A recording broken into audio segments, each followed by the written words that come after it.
Hello everyone, कैसे हैं आप सब। तो फिर से स्वागत है आपका अपने अपने चैनल सक्सेस.com में। और आज मैं शुरू करने जा रहा हूं आपका second chapter of physics, work energy and power. ठीक है, तो सबसे पहले डिस्कस कर लेते हैं कि वर्क क्या होता है। अब देखिए, आप सब जानते हैं, आप सब वर्क करते हैं, ठीक है ना। आप अभी भी वर्क कर रहे हैं कि आप यूट्यूब पे बैठ के क्लास देख रहे हैं, फिजिक्स पढ़ रहे हैं, है ना।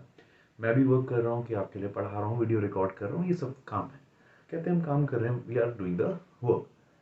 बट एक खास बात आती है, जब हम फिजिक्स के टर्म्स में बात करते हैं तो फिजिक्स के टर्म्स में जो ये वर्क है ना, ये नॉर्मल वर्क डन नहीं है, बहुत ही खतरनाक चीज़ रही है वर्क डन। देखिएगा, अगर मैं कहूँ कि मैं सपोज किसी बुक को या फिर किसी भी चीज़ को अपने हेड पे लेके ऐसे खड़ा हो गया हूँ, ठीक है, तो क्या मैंने वर्क डन किया है? एक क्वेश्चन। भाई मैं अगर 10 घंटे तक ऐसे ही खड़ा हो जाता हूँ, 10 आवर्स तक ऐसे ही खड़ा हूँ, सो ऑब्वियसली मेरे हाथ दर्द करने लग जाएंगे ना। ठीक है, मेरा पेन शुरू हो जाएगा, थक जाऊंगा, I will get tired. But according to the physics कोई वर्क नहीं हुआ। ये सबसे कमाल बात है यहाँ पे फिजिक्स में। देखिएगा, according to the physics work कब होता है, ठीक है ना, वर्क कब होता है। So see, if you have a body, okay, like this on this path, body was here, and you have applied a force F on this body. आपने बॉडी के ऊपर फोर्स लगाया F, ठीक है। F फोर्स लगाने पर क्या होगा? हो सकता है बॉडी मूव ही ना हो, बिल्कुल पॉसिबल है। सपोज वॉल को पुश कर रहे हैं, ठीक है। सेकेंड केस क्या हो सकता है कि बॉडी अपनी इस पोजीशन को छोड़कर बॉडी इस पोजीशन पर आ जाए, यानी बॉडी के अंदर कुछ ना कुछ क्या हो जाए, डिस्प्लेसमेंट हो जाए, ठीक है। सो यहाँ पे हमें फोर्स का इफेक्ट दिखाई दिया ना। The effect of force was clearly visible that when a force was applied on a body, what happened? The body got displaced by some distance. Okay. So in the terms of physics, we say here the work is done. कैसे? Again, work कब होगा? When the force is applied on the body and the body moves or displaces in the direction of force. इस direction में force लग रहा था, इसी direction में डिस्प्लेसमेंट भी हो गया बॉडी का। So we have said that now work is done in terms of physics. ठीक है, अब देखिए, in case this is a wall, okay, and someone is here, let's say Pingu, and Pingu is pushing this wall. What will happen? He is exerting the force, okay, but does the wall move? No, the displacement is zero. So we say here the work done is zero. No work has been done by Pingu. Why? Because he is applying the force. Although he is applying the force, but the body is not moving. The force which was applied on the body, okay, force is applying, but the body does not move at all. So here we say that work has not been done. Okay. अब देखिएगा, ठीक है, अब आपको क्या क्या पता चल गया कि वर्क कब होगा बॉडी में, जो फोर्स लगेगा, और फोर्स के साथ साथ क्या होगा बॉडी के अंदर, डिस्प्लेसमेंट भी होगा, ठीक है। तब मैं कहूंगा कि यस, बॉडी के ऊपर क्या हुआ है, वर्क हुआ है। और बात आती है वर्क करेगा कौन, who does the work. So it does the work means जो आप बॉडी के ऊपर जो फोर्स लग रहा है ना, that force does the work. ये आपको क्यों बता रहा हूँ, बिकॉज जब अभी हम आगे न्यूमेरिकल सॉल्व करेंगे तो उसमें आपको ये चीज़ बहुत ज़्यादा कन्फ्यूज करने वाली है, क्योंकि एक ही बॉडी के ऊपर बहुत सारे फोर्सेस एक्ट करेंगे और वो किसी एक फोर्स की बात करेगा कि calculate the work done by this force. Okay, so वहाँ याद रखना कि कौन कर रहा है वर्क, कोई external agency, means a force is doing the work. Okay, so आप उसके कंपैरिजन में लेंगे। नाउ मैं बेसिक डेफिनेशन अभी लिख रहा हूँ, अभी नोट्स बनाने की ज़रूरत नहीं है, आपको नोट्स यहीं पे मिल जाएंगे, ठीक है ना। अभी बाद में बना लेना नोट्स, मतलब अभी साथ साथ नोट करने की ज़रूरत नहीं है, अभी जस्ट समझ लो आराम से बैठ के, ठीक है। अब आगे देखते हैं, देखो, अब अगली चीज़ देखो। अब हमने पढ़ लिया यार कि फोर्स लगेगा, डिस्प्लेसमेंट होगा, तो वर्क डन होगा। अब एक चीज़ देखो यार कि in case this is a body, okay, and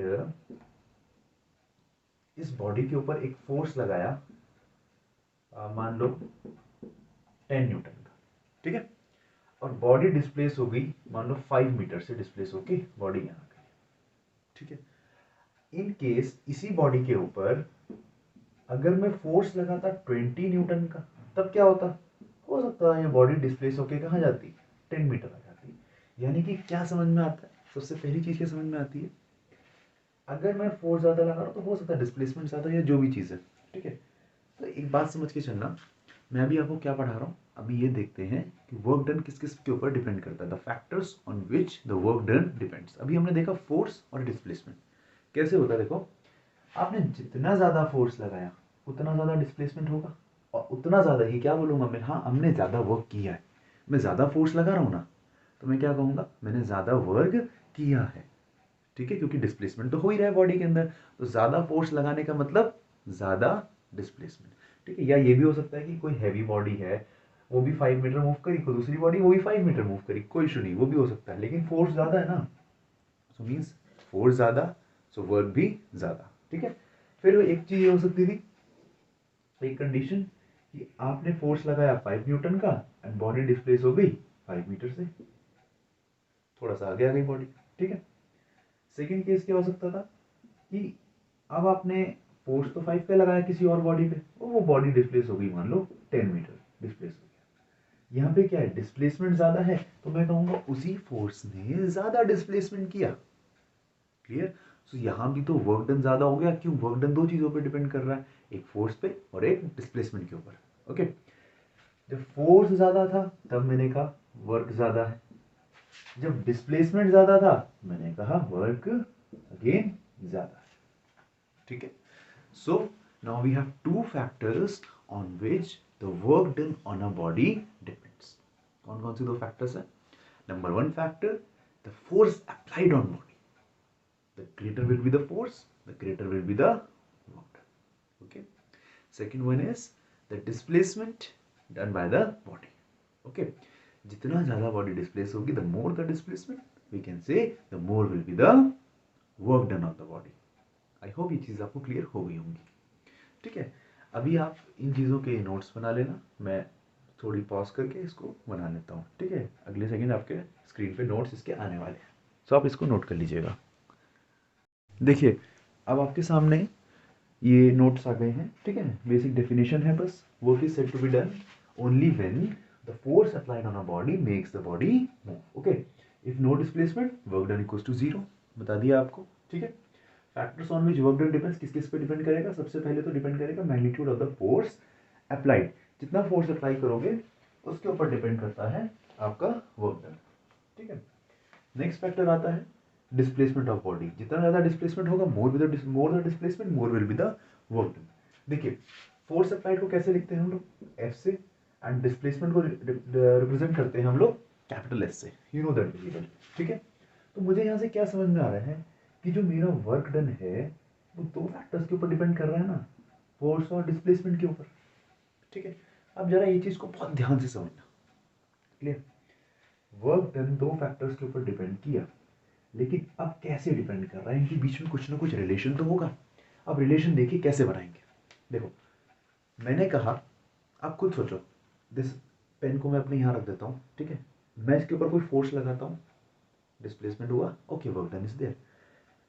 अभी मैं कोई फोर्स ही नहीं लगा रहा हूँ, मैं फोर्स ही नहीं लगा रहा हूँ, तो आप क्या बोलेंगे कि वर्क डन आपका जीरो है, भैया ने वर्क डन कितना किया है, जीरो, फोर्स ही नहीं लगाया भाई, तो वर्क डन कहाँ से हो जाएगा, ठीक है ना। तो अगर फोर्स जीरो हुआ तो वर्क डन भी कितना होना चाहिए, जीरो होना चाहिए। दैट मीन्स डिस्प्लेसमेंट की कोई वैल्यू ही नहीं रहनी चाहिए, क्योंकि दोनों साथ में आएंगे, कोई भी रिलेशन बनेगा दोनों साथ में आएंगे, ठीक है। तो पूरा ही जीरो होना चाहिए, ठीक है। दूसरा केस क्या होता है, मान लो फोर्स लगा दिया, इस बोर्ड के ऊपर मैंने फोर्स लगा दिया, बट क्या हुआ, डिस्प्लेसमेंट नहीं होगा ना बोर्ड का, ये तो वॉल पे फिक्स है। सो क्या हुआ, डिस्प्लेसमेंट जीरो। उस केस में क्या है, अगर डिस्प्लेसमेंट जीरो है तभी भी वर्क डन क्या होना चाहिए, आपका जीरो होना चाहिए। तो हमें ऐसा मैथमेटिकल रिलेशन ढूंढना है फोर्स और डिस्प्लेसमेंट के बीच में, जिससे हमें क्या पता चले कि कोई भी एक अगर जीरो हो जाए तो ओवरऑल क्वांटिटी जो वर्क डन है वो क्या होना चाहिए, जीरो, ठीक है। नाउ सी, अगर मान लो कि फोर्स 2 है, डिस्प्लेसमेंट 0 है, इनको मैं ऐड करूं तो आंसर कितना आएगा? 2 आएगा। यानी एक के 0 होने पे प्लस करके कोई फर्क नहीं है, माइनस करूंगा तब भी कोई फर्क नहीं पड़ता, डिवाइड करूंगा तब भी कोई फर्क नहीं पड़ता। किससे फर्क पड़ता है? देखो, मल्टीप्लाई करने से फर्क पड़ता है। मल्टीप्लाई में चाहे फोर्स 0 हो जाए, चाहे डिस्प्लेसमेंट 0 हो जाए, वर्क डन क्या हो जाएगा? हमेशा 0 हो जाएगा। तो आप याद रखेंगे कि रिलेशन क्या होता है, इंपॉर्टेंट रिलेशन क्या होता है कि work done equals to force applied into the displacement, यानी वर्क इक्वल्स टू दिस। क्या चीज समझ में आई आप सबको? आ गई होगी, ठीक है, सिंपल सी चीज है। लेकिन ये बात कब हुई? इसमें कंडीशन तो है। ये वाला रिलेशन आप कब यूज करेंगे? When displacement is in direction of force. Means ये बॉडी है, मैं इस डायरेक्शन में फोर्स लगा रहा हूं, बॉडी भी वही मूव कर रही है। तो आप क्या बोलेंगे? कितना वर्क डन किया भैया ने? भैया ने वर्क डन किया जितना भैया ने फोर्स लगाया, मल्टीप्लाई कर दो डिस्प्लेसमेंट। सिंपल है, फोर्स इनटू डिस्प्लेसमेंट। और याद रखेंगे वर्क कैसी क्वांटिटी है? This is a scalar quantity, इसकी कोई डायरेक्शन नहीं, ठीक है ना, इसका ओनली मैग्नीट्यूड होता है, कोई डायरेक्शन। देखिएगा, जो आपको फॉर्मूला बताया मैंने कि work done equals to F into S, ठीक है ना, ये कब वैलिड होता है? This is valid when displacement is in the direction of force. Okay, in the direction of force. That means अगर आपके पास बॉडी है, बॉडी के ऊपर आपने ऐसे फोर्स लगाया एंड बॉडी इसी डायरेक्शन में डिस्प्लेस होकर इधर आ गई है, ठीक है, तब कहेंगे कि yes work done will be F into S directly, ठीक है। लेकिन क्या ये केस हमेशा रहता है? तो आंसर इज नो, ये केस हमेशा वैलिड नहीं रहेगा। क्यों? देखिए, हो सकता है ऐसा केस आ जाए, ऐसा भी केस आ सकता है, let's say this is an inclined plane, ठीक है, एंड इंक्लाइंड प्लेन में यहां पर एक बॉडी रखी है आपने, और इस बॉडी के ऊपर इस डायरेक्शन में फोर्स लगाया, that is horizontal, the force is horizontal, but what will happen? The body will not displace in this direction, body will displace like this, so body will come here, this is common sense, okay, the body will come here. So now what is happening? Force is in this direction, force is in this direction, but displacement is in this direction. So what is there? There is a certain angle between the two vector quantities. Yes, so here is the angle theta. Okay, theta is the angle formed between the displacement and the force. So now the question arises, is this formula valid here? So no, this formula is not valid in this type of conditions. Okay, so when we are dealing with the practical conditions, any type of condition can be there, either this condition or this condition. Okay, so we need a direct universal formula for work done that will be applicable for all type of conditions. Okay, so now we are deriving that formula, that chord formula for work done, that will be okay, that will be work done equals to f into s cos theta. अभी आपको ये formula बस बता रहा हूँ, देखते हैं अब कैसे आया ये सब, ठीक है ना, छोड़ो अभी नहीं बताते। देखो,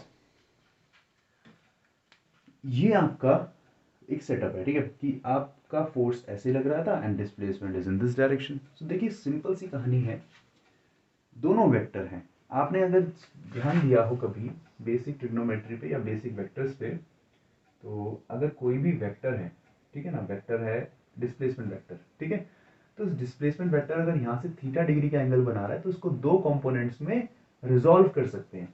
जिस साइड से थीटा बनाता है उसको लिख देते हैं कॉस थीटा, किसका कॉस? एस का।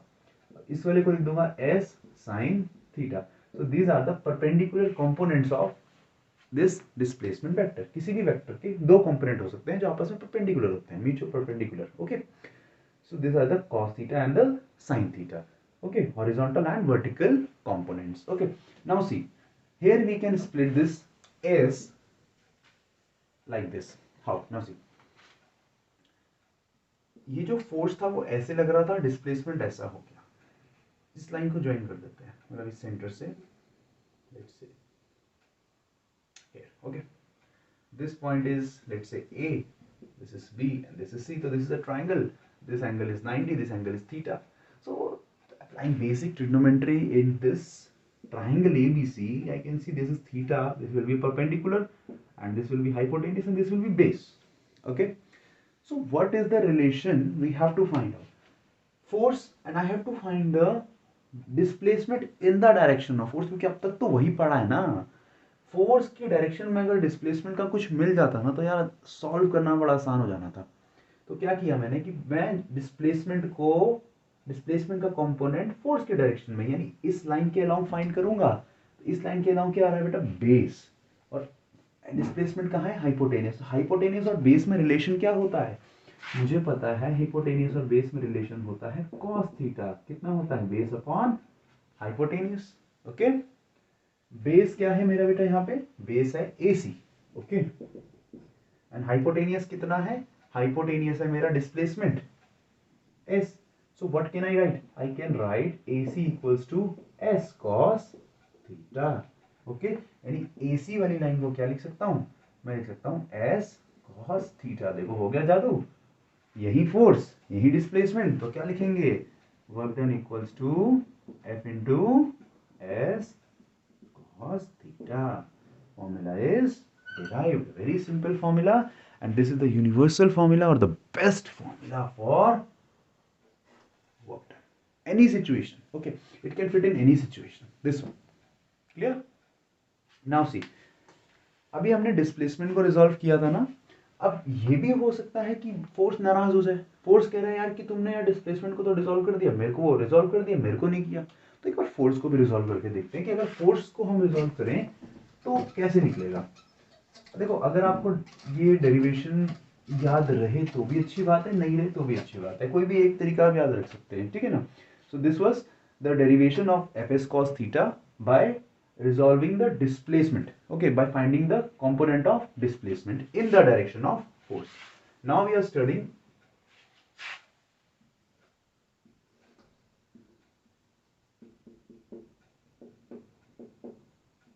this is the case.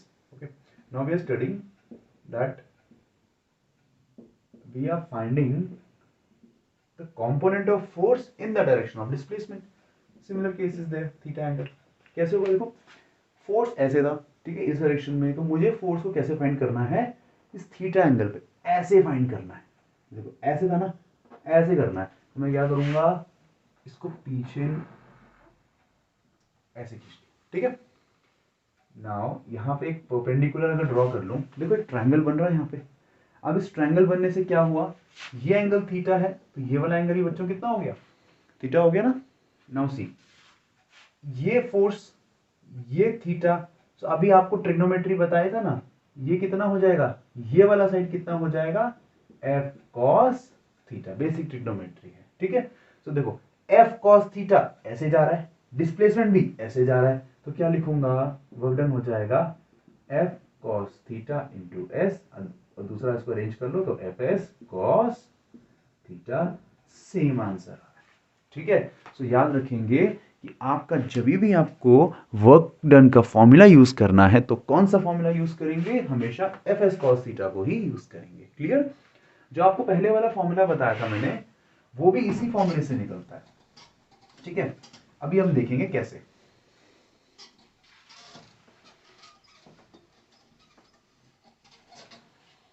देखिएगा, सॉरी, स्पेशल केसेस, ठीक है ना। स्पेशल केसेस कैसे होंगे, let's say number 1 case, when theta equals to 0 degree, that means force भी ऐसे ही लग रहा है, डिस्प्लेसमेंट भी ऐसे ही हो रहा है जी। जिस डायरेक्शन में फोर्स है उसी डायरेक्शन में डिस्प्लेसमेंट है। सपोज मैं इस बॉडी को ऐसे धक्का दे दूं, ऐसे फोर्स लग रहा, ऐसे डिस्प्लेसमेंट हो रहा है, सिंपल है। या थीटा कितना हो गया, दोनों के बीच में पैरेलल लाइन से 0 डिग्री हो गया, ठीक है। इस केस में क्या फंडा बनेगा, देखो अगर मुझे पता है 0 है तो वर्क डन कितना होगा बेटा, F into S cos zero. आपको पता है कॉस जीरो की वैल्यू कितनी होती है, तो कॉस जीरो की वैल्यू होती है 1। So what will be work done, so what will be work done, work done will be F into S. यही तो फॉर्मूला अभी थोड़ी देर पहले पढ़ा था ना, क्या बताया था, कंडीशन यही थी कि वो फॉर्मूला कब वैलिड होगा, जब आपका दोनों सेम डायरेक्शन में होंगे। तो देखो जब सेम डायरेक्शन में है तो theta zero, then this formula is valid. ठीक है, तो ये फॉर्मूला भी कहां से निकला, एफ एस कॉस थीटा से ही निकला। ठीक है बच्चों, ये आपका सिंपल सा फॉर्मूला बनता है। ठीक है, अब दोनों सेम डायरेक्शन में है, अभी इनके एग्जांपल्स भी आपको कराऊंगा। ठीक है, नेक्स्ट सी,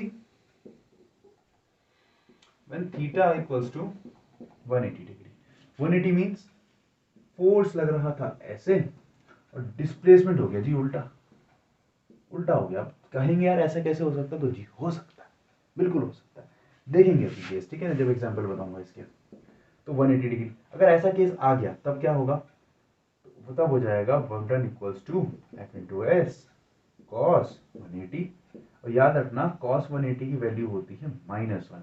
ठीक है, सो वर्क डन कितना आएगा, माइनस एफ इंटू एस। उल्टा आ गया, क्या दिखा, यहां था पॉजिटिव, यहां था नेगेटिव, मैग्नीट्यूड सेम है, मैग्नीट्यूड सेम है, बट पॉजिटिव नेगेटिव का फर्क आ गया।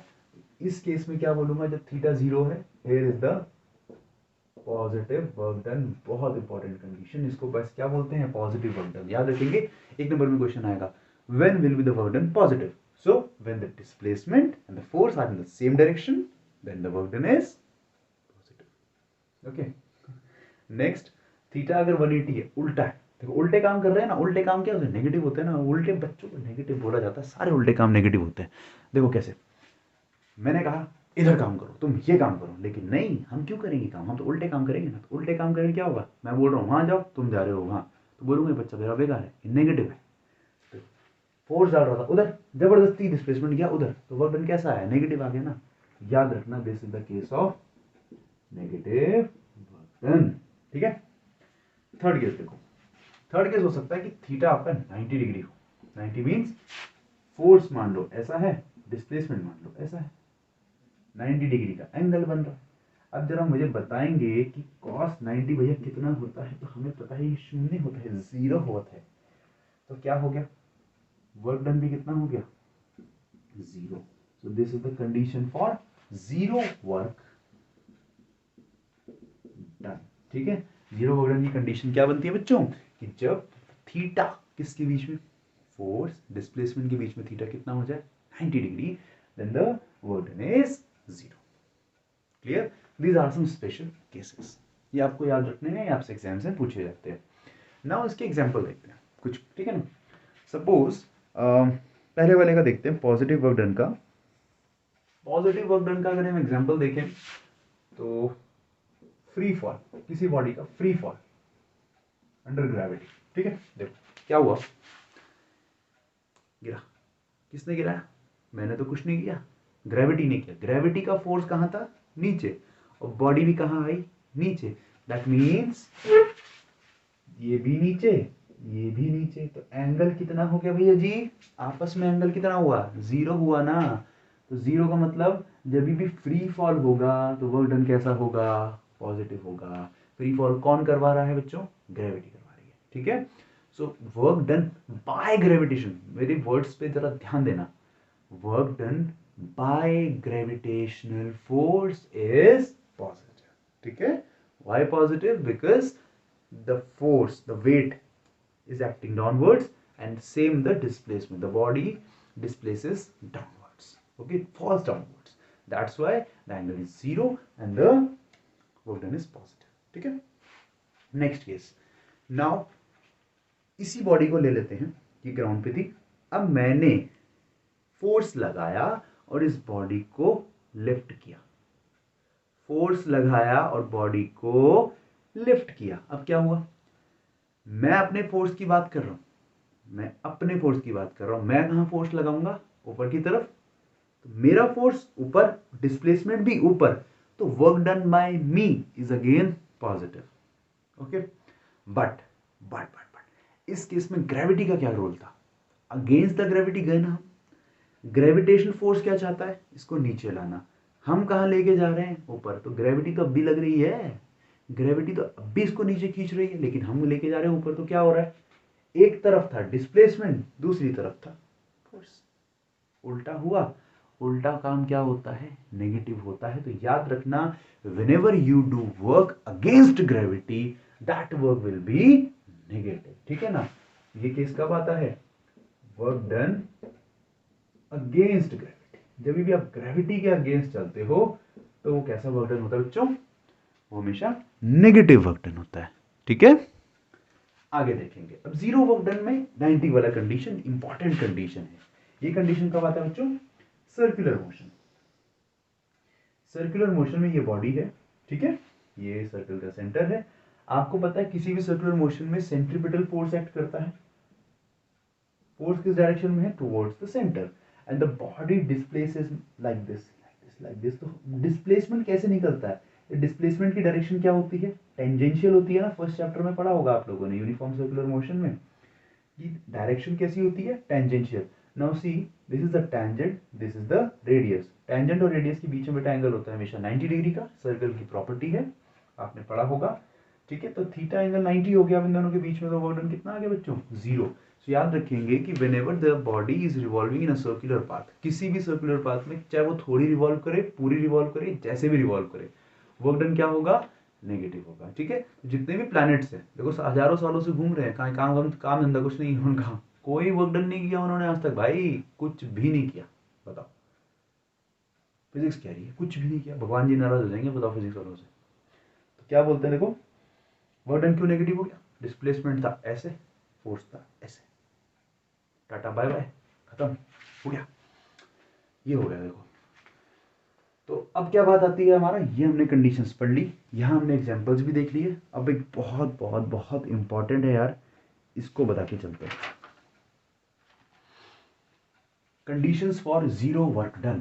ठीक है, अगर किसी ने आपसे पूछ लिया कि भैया फिजिक्स पढ़ रहे हो, success.com से पढ़ रहे हो, तो जरा एक रीजन बताओ, रीजन बताओ या कंडीशंस बताओ, जीरो वर्क डन की क्या होती है। तो अमन भैया ने बताया था यार, जीरो वर्क डन कब होता है भाई, याद रखना है, याद रखना है जब भी परपेंडिकुलर हो जाए, कौन, फोर्स और डिस्प्लेसमेंट परपेंडिकुलर हो जाए, यानी तू यहाँ खड़ा मैं यहाँ खड़ा, तू पढ़ा मैं पढ़ा, डिस्प्लेसमेंट होगा ही नहीं ना। मतलब डिस्प्लेसमेंट जो भी होगा बीच में 90 है, 90 है तो क्या हो गया, जीरो। तो पहली कंडीशन क्या होती है कि थीटा क्या होना चाहिए जी, 90 होना चाहिए, किसके बीच में, फोर्स एंड डिस्प्लेसमेंट, वो आप लिख सकते हैं। सेकंड कंडीशन क्या बनती है भाई जी, डिस्प्लेसमेंट जीरो हो, अगर अगर डिस्प्लेसमेंट ही जीरो हो जाए, धक्का दे रहे हैं दीवार को, दीवार को पकड़ पकड़ के धक्का मारो, कुछ हो रहा है क्या, कुछ भी नहीं होगा, थक जाऊंगा, फोर्स तो लग रहा है, डिस्प्लेसमेंट नहीं हो रहा, तो वर्क डन हुआ, कुछ नहीं हुआ, वर्क डन शून्य। ठीक है, सो condition for zero work done, ये आपसे एग्जाम से पूछा जाता है, जो सपाट, तो इसको आप लोग नोट डाउन करेंगे। Condition for zero work done is when the inclination, या फिर कह सकते हैं डायरेक्शन, और sorry angle between the force and displacement is 90 degree. So by this formula we can say that work done is zero, okay, and when the displacement is zero, the work done is zero. Clear?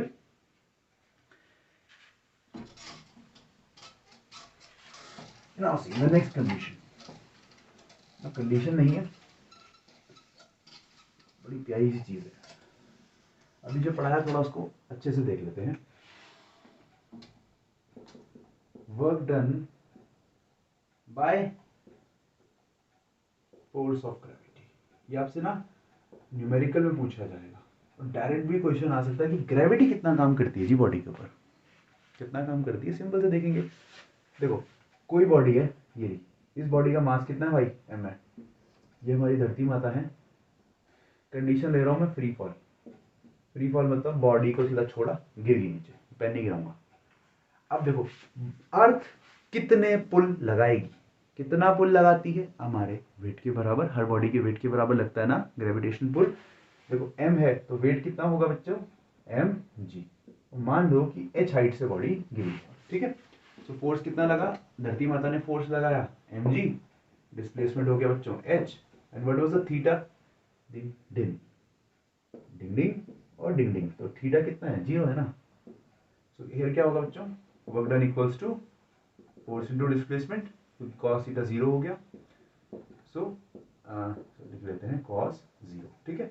Force है बच्चा mg, displacement है h, तो याद रखना है this is the formula, work done by force of gravity कितना होता है बच्चों, mgh, और एक ऐसा है बच्चों पॉजिटिव वर्क डन है, ठीक है। तो जब भी ग्रेविटी का वर्क डन आप लेंगे तो उसको कैसे लेंगे, पॉजिटिव, ठीक है, क्योंकि ग्रेविटी तो नीचे पुल करेगी और बॉडी नीचे आएगी, ठीक है ना।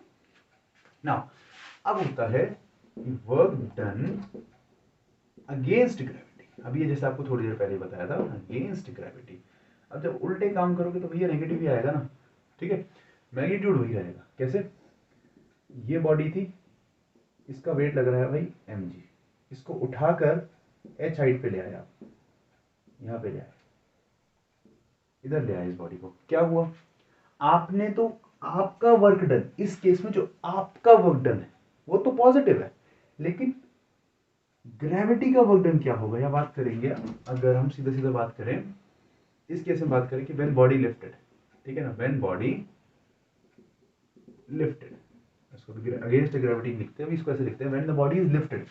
अब ग्रेविटी ने क्या काम किया भाई, ग्रेविटेशनल पुल तो नीचे लग रहा था वेट, और बॉडी का डिस्प्लेसमेंट कहाँ हुआ, ऊपर, तो 180 डिग्री का एंगल बन रहा है दोनों के बीच में, है ना। तो यहाँ पे जो फोर्स है वो तो mg है, डिस्प्लेसमेंट आपका h है, थीटा आपका 180 डिग्री आ गया, सो हियर आपको पता है 180 का मतलब क्या होता है, minus, negative, so work done will be negative mgh। तो याद रखना कि जब भी आप बॉडी को लिफ्ट कर रहे हैं against the force of gravity, आप लिफ्ट कर रहे हैं तो ग्रेविटी कितना काम कर रही है, ग्रेविटी वहां पर नेगेटिव काम कर रही है, तो ग्रेविटी का फोर्स नीचे है, बॉडी ऊपर जा रही है, तो वर्क डन कैसा हो गया, नेगेटिव।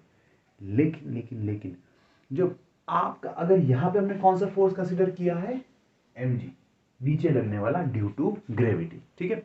बट इन केस जैसे आपको स्टार्टिंग में वीडियो में बताया मैंने, कुली वाला केस, ठीक है, यहां पर अभी मैं ग्रेविटेशनल फोर्स कंसीडर कर रहा हूं, लेकिन अभी इसी कंसीडरेशन में मैं अपना फोर्स कंसीडर करूं कि मैं उठा रहा हूं बॉडी को, मैं उठा रहा हूं, मेरा फोर्स कहां लगेगा, ऊपर, ठीक है, और डिस्प्लेसमेंट भी कहां होगा, ऊपर, तो वर्क डन क्या हो जाएगा बच्चों, पॉजिटिव हो जाएगा, ठीक है। तो याद रखना क्वेश्चन में क्या पूछा है, वर्क डन किसका पूछा है, ग्रेविटी का पूछा है या आपका पूछा है, या जो भी ऑब्जेक्ट, सॉरी जो भी जो पर्सन काम कर रहा होगा, वर्क कर रहा होगा, उसका पूछा है, ठीक है ना। इस बात पे बहुत अच्छे से आप ध्यान रखेंगे। आई होप ये चीज़ आपको क्लियर हो गई होगी, ठीक है बच्चों। अब इसका इस वर्क वाले पोर्शन का लास्ट टॉपिक पढ़ लेते हैं फटाफट से। लास्ट टॉपिक है बच्चों यूनिट, ठीक है ना, और उसको मेजर कर दिया। इसके अंदर यूनिट्स में कैसे कैसे क्वेश्चंस आते हैं, तो यूनिट्स में बच्चों आपसे ये पूछेगा कि ऐसा यूनिट क्या होती है, ऐसा यूनिट की डेफिनेशन लिखो, सीजीएस यूनिट क्या होती है और सीजीएस के बीच में रिलेशन, ठीक है, यही क्वेश्चंस आते हैं इसमें से।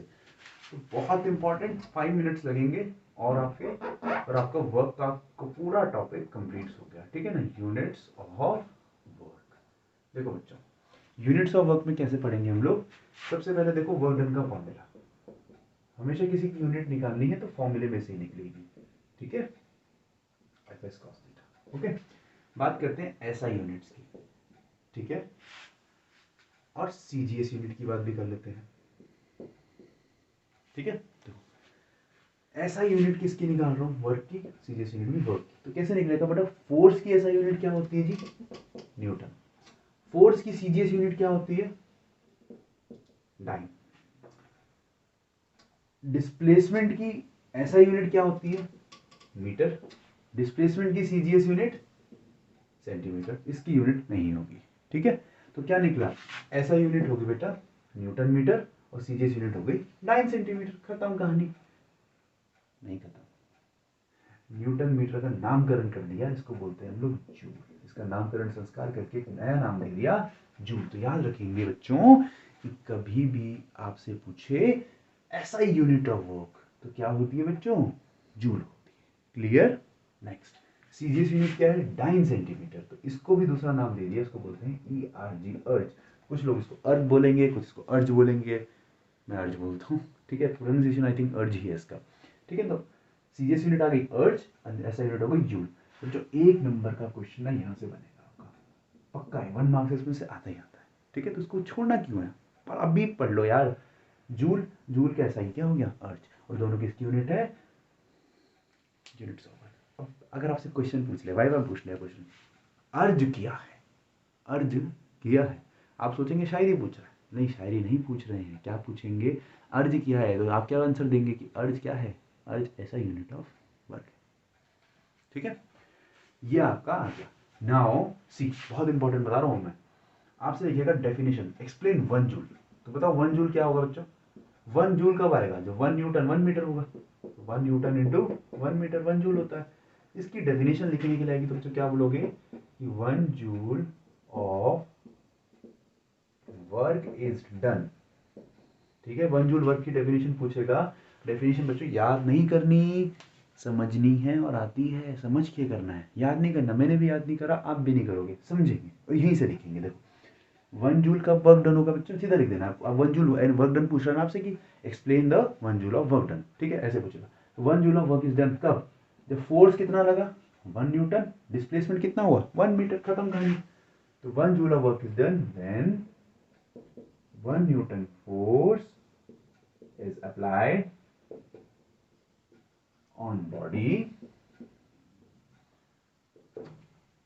and it displaces by 1 metre.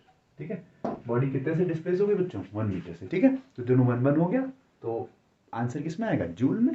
ठीक है, तो 1 joule of work done is this.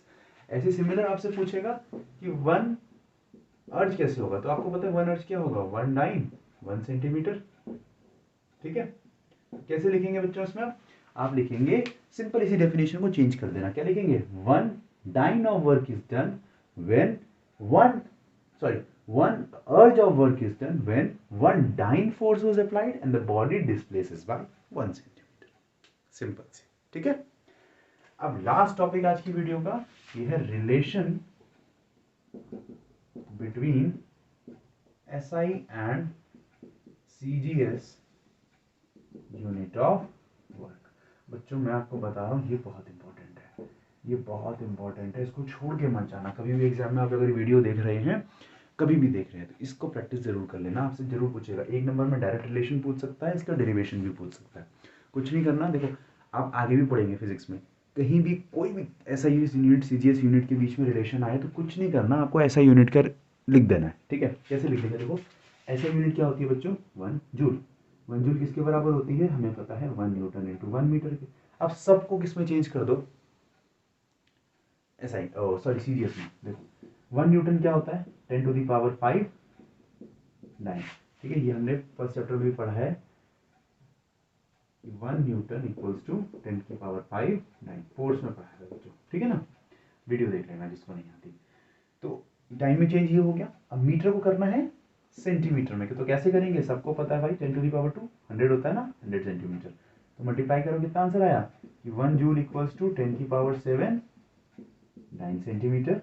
ठीक है, 9 सेंटीमीटर को क्या लिखते हैं बच्चों, अर्ज लिखते हैं। तो क्या लिखूंगा, 1 joule equals to 10 to the power 7। और तो हो सकता है आपसे रिलेशन डायरेक्ट पूछ ले 1 नंबर के अंदर, और हो सकता है ये 2 नंबर या 2.5 नंबर के अंदर आपको ये पूरा का पूरा डेरिवेशन करने के लिए बोल दे। बहुत इंपॉर्टेंट है, याद रखना है आपने, relation between the SI and CGS unit of work. I hope आपको ये चीज़ें क्लियर हो गई होंगी। ठीक है बच्चों, सो आज की वीडियो यहीं पे एंड करते हैं। अगली वीडियो में आपके लिए मैं पावर का टॉपिक लेकर आऊँगा। ठीक है, सो आपको जो भी इस वीडियो में आपको प्रॉब्लम हो, आप कमेंट सेक्शन में मुझे बता देना। इस चैप्टर के खत्म होने के बाद एक डाउट सीरीज रख लेंगे जिसके अंदर मैं आपके सारे डाउट्स क्लियर कर दूंगा। ठीक है, सो बाय, टेक केयर।